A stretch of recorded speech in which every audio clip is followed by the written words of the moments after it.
So this was actually yesterday's video right after pag-uli ni GP kika nagtrabaho. So after a long day at work, here he is spending time with his children. Anyways, wala ko naka-video karong adlaw because the whole morning kay nag-general laba ko. So when I say general laba, tanan gijud akong gipanglabhan. Cordina, bedsheet, punda o katong na-stock na mga sanina nga for 3 days kasi gigulan. So mao to tibok punta galabad ako. And then pagkahapon nga nahuman ako glaba, wala na jud ko kanang video kay kinakapuyon jud kayo mo tong gapahuway na lang pud ko. So hasta tong bedsheet sa green na mga foam ako na pud tong gilabhan. So mao to karong gabi una kay nauga naman pud iyang bedsheet mo tong ibalik na pud na mo ang foam. And lagi kinakapuyon jud kayo panglaba kay tibok morning jud ko nang laba so mo nang pagkagabi nagpa-massage jud ko ni JP kay di jud makaya. Anyway, si JP ra jud massage na ho di ko ganahan tigdong anang mga massage gani. Wa pa no ko kasuway pero feel na ko kay sakit man gud. Mao na ni JP ra ko permitted pa massage.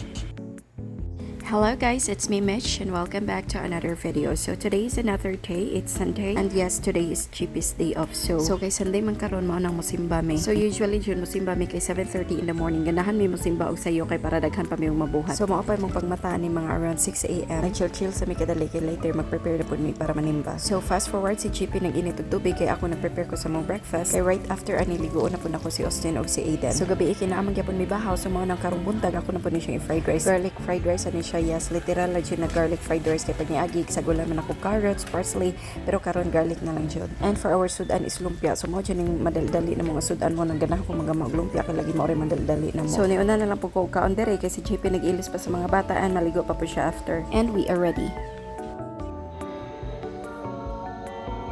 So fast forward na human na po ang misa and yes, back to daily routine, maghinlo na po ta. So as I have mentioned yesterday nang laba ko tibok adlaw, nagwashing ko kay kinadaghanan mao nang karon ako na po siyang gihipos. So since today is Sunday, so mo nang naa si GP, yes, matabangan na jud po ko niya og panghinlo. Mo nang nagtinabangay min duha papalimpyo karon. Usually jud basta Sunday kay ato mi sa baklayon pero karon kay di ara mi sa mong balay. Kaya na ako gipapanday para sa akong tanom so mo nang wala mi nang uli. And later I will show you kung unsa akong gipagama para sa akong mga tanom. So fast forward, happy to may mahuman og paglimpyo diri sa sala so mo nang ako na po ni siyang gi-sprayhan. And since nilhig naman ko ganiha sa sahog so manang karon pa ko nag-vacuum po diri sa couch. Bisan kada adlaw to manglimpyo no pero na ganitay toddler dali ra jud kayo mabuling. Mao nang taga-adlaw jud ko manglimpyo kay di pud masilbi dili jud ko makalimpyo kay lagi si Aiden bisan asa ra gyud ni siya muligad. And basta gani na si GP di na jud ko mabalakaw usa mo sudanon maadto kay basta na anak siya jud mo tigluto. Kay mas kamao jud si GP muluto kumpara nako. Right after na mo paglimpyo sa sala diri na pud mi sa kwarto, yes giuna na mo ang sala karon kay lagi gahapon wala ko rak panlimpyo kay gikapoy ko panglaba. Mao nang abog-abog na jud kayo ang sala pud gahapon. So as you can see diri skilid kinadaghanan jud kay namong tilunon kay mao ni akong gipanglabhan gahapon na grabe perti kasong daghana. So walang hipos mi sa mga gipagdaan si GP pud na mali adto sa mga sanina para ako ready na ko to piluon niya. Pero ako sa ning gipang feather duster ning nay mga suksok diri kay basin og abog na pud and kani siya bago na pud ni akong laba mo ni ako na pud gipamulihan. Ganahan jud ko basta Sunday kay makapahuway ra pud ko gamay kay lagi na si GP tabangan na pud ko niya panghinlo. So mao nang dali ra jud may mahuman basta magtinabangay lang ming duha. Pagbalik na ko sa kwarto abi kong nahuman na og pamilo si GP so wala pa jud ay mo nang kinadaghanan dito ang gilamhan gahapon. And as you can see hinlo na niya mo ang cover mo to ako na pud siyang ipakyuman og apil. And also na po ko isa ka klase karon mo to nagandam na pud ko. So inyo nakitaan mo ni siya nga akong gipagama para sa akong tanom. And while waiting nga mahuman to og panday nanilhig sa pud ko dire kinaana po yung mga dahon nga nangahagbong sa bagay jud aning iro oy.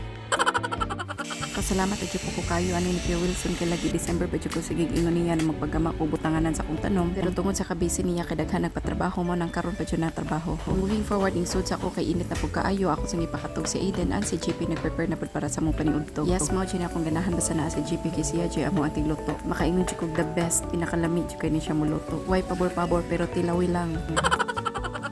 Mabita na sa una na sa bago pamigaipon ni JP mauwa jud ko basta ako'y muluto kay honestly di jud ko kay ba muluto pero lagi wala ko'y choice kay minyo naman ta mo nang nagpractice jud ko og luto and thanks to YouTube kay tanan jud akong mga putahe nga akong pagaluto on YouTube jud ko magtan-aw. Mao na sa una sige ra mi og palit kay mauwa lagi ko og ako'y magluto kay basin og dili ginahan si JP pero nakarealize sa pud mi nga mas gasto og sige mi palit mo nang wa siya choice. Mukaon na pud siya sa akong nilutoan.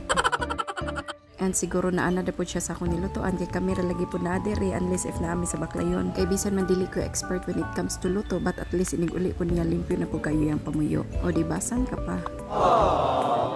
So moving forward, ni mata na po si Aiden aning time mo nang gilambing-lambing sa punako para dili mag CRY. And si Austin po nahuman na po siya paniud to diri so nag-prepare na po si JP sa kauno ni Aiden and finally nahuman na gyud ta nang iyang giluto nga pansit. So si tan-aw pa lang nimo lami na how much more imo pang tilawan. So kay ting paniud to naman po no to ako nagahukad kay si JP megaloto nagbaylo na pud mi siya na pud ni Aiden and ako na pud ni prepare. So mga unta ninyo.